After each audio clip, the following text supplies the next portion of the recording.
देखिए 2 तरह की पोस्ट हैं, एक आपकी हेड कांस्टेबल है और एक आपकी कांस्टेबल है। दोनों ही मोटर मैकेनिक की पोस्ट हैं।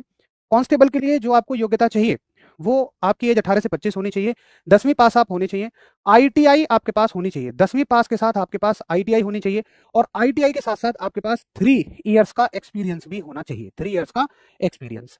आईटीआई किस ट्रेड में चाहिए? तो आईटीआई आपको चाहिए मोटर मैकेनिक की ट्रेड में, ठीक है?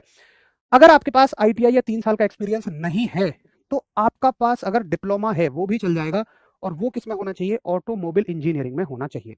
यानी कि डिप्लोमा का मतलब आपके पास अगर पॉलिटेक्निक है या किसी तरह का और कोई भी डिप्लोमा है जिसकी ड्यूरेशन 3 साल है ऑटोमोबाइल इंजीनियरिंग में, तो वो चल जाएगा। उसके बाद ये सॉरी हेड कांस्टेबल की थी, ठीक है?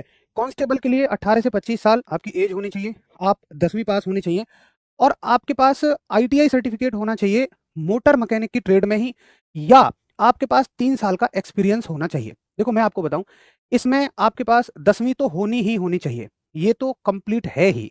10वीं के साथ आपके पास आईटीआई का सर्टिफिकेट होना चाहिए। अगर ये नहीं है तो इसकी जगह पर अगर आपको 3 साल का एक्सपीरियंस है, अब भाई एक्सपीरियंस का पता कैसे लगेगा?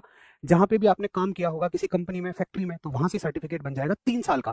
देखो कहने का मतलब है कि हेड कांस्टेबल के लिए तो कंपलसरी है कि 10वीं के साथ आपके पास आईटीआई या डिप्लोमा होना चाहिए, लेकिन कांस्टेबल के साथ अगर 10वीं पास हैं, आईटीआई का सर्टिफिकेट नहीं है और 3 साल का एक्सपीरियंस है, तो वो भी आपका चल जाएगा।